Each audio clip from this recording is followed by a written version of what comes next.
নমস্কাৰ, মই আপোনাৰ ওচৰলৈ আহিছোঁ যিহেতু আপোনাৰ লগত পৰিচয়টো হওঁ। মোৰ নামটো দীপক কলিতা, মোৰ ঘৰ গুৱাহাটী নুনমাটিত। আৰু মই নিজে নিজৰ কৰ্ম কৰাৰ পিছতো মই এটা পাৰ্ট টাইম হিচাপে বিজনেছ কৰি আছোঁ। সেয়া হৈছে আমাৰ ভাৰতৰ নাম্বাৰ 1 কোম্পানী ডাইৰেক্ট চেলিং চিপ শ্বপ। চিপ শ্বপ হৈছে আমাৰ এটা নিক নেম হয়, আমাৰ ইয়াৰ ব্ৰেণ্ড নেম হয়।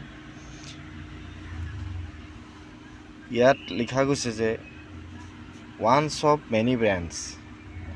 সকলো ধৰণৰ বিভিন্ন ধৰণৰ ব্ৰেণ্ডেড প্ৰডাক্টবিলাক আমাৰ ইয়াৰ পৰা আমি পাম।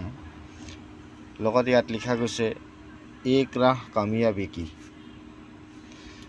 যে জীৱনত নিজৰ সপোনবিলাক পূৰণ কৰিবৰ কাৰণে এনেকুৱা এটা ডাইৰেক্ট চেলিং কোম্পানী আছে য'ত কোনো ধৰণৰ নিজৰ ইনভেষ্ট নোহোৱাকৈ জিৰ' ইনভেষ্টৰ পৰা আমি ইয়াৰ পৰা ভাল এটা উপাৰ্জন ল'বৰ কাৰণে সক্ষম হ'ম।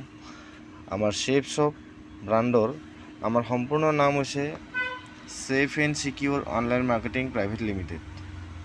আমাৰ হেড অফিচ হৈছে জনকপুৰী নিউ দিল্লী, তাৰ পৰা গোটেই ভাৰতবৰ্ষত কাম হৈ আছে। লগতে আমাৰ কোম্পানী স্থাপিত হৈছিলে 2000 চনৰ 14 ডিচেম্বৰত আৰু 2001 চনত 1956 অধিনিয়মতে গভৰ্ণমেণ্ট ৰেজিষ্ট্ৰেশ্যন হৈছে। সম্পূৰ্ণ আমি এতিয়া ভাৰত চৰকাৰ।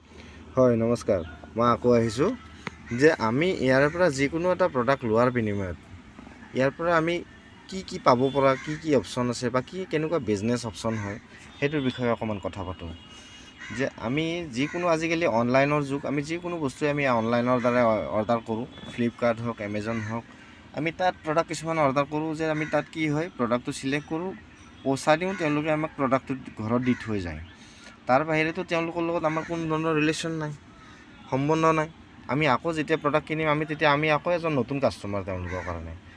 কিন্তু আপুনি যদি আপোনাক লাগতিয়াল যিকোনো এটা প্ৰডাক্ট বা যিকোনো এটা পেকেজ আপুনি চিপ শ্বপ মাধ্যমৰ পৰা, চিপ শ্বপ বিজনেছ প্লেচৰ পৰা যদি আপুনি লোৱাৰ বিনিময়ত ইয়াৰ পৰা কি দিয়া হ'ব, আপোনাক বিজনেছ অপশ্যন এটা দিয়া হ'ব কৈছিলোঁ। এই বিজনেছ অপশ্যনটো কেনেকুৱা হ'ব, আমাৰ সম্পূৰ্ণ ছিষ্টেমটো অনলাইন হয়। আপুনি যিকোনো বস্তু ঘৰৰ পৰাই অৰ্ডাৰ কৰিব পাৰিব। ইয়াৰে যিকোনো এটা প্ৰডাক্ট আপুনি ইয়াৰ পৰা পাৰচেছ কৰাৰ লগে লগে আপোনাক ইয়াতে প্ৰথম ইয়াতে দিয়া হ'ব আপোনাক ইউজাৰ ID আৰু এটা পাছৱৰ্ড। ইউজাৰ ID পাছৱৰ্ডটো এইটো কাৰণে দিয়া যাব যিহেতু আমাৰ সম্পূৰ্ণ বিজনেছটো অনলাইন হয়। এই ইউজাৰ ID পাছৱৰ্ড মাৰি দিয়াৰ লগে লগে ইয়াৰ পৰা আপোনাক এটা ID থাকিব। সেই IDটোত আপোনাক এটা বিজনেছ প্লেচ দেখাব। এই বিজনেছ প্লেচটো হৈছে আপোনাৰ পজিশ্যনটো ইউ পজিশ্যন, মানে ইয়াৰ আপুনি তাৰপিছত আপোনাৰ দুটা বিজনেছ প্লেচ থাকিব, এটা লেফ্ট আৰু এটা ৰাইট। আমি যিখিনি বস্তু ল'লোঁ, লৈ ইয়াতে যদি ভাল পালোঁ ব্যৱহাৰ কৰি, এই ভাল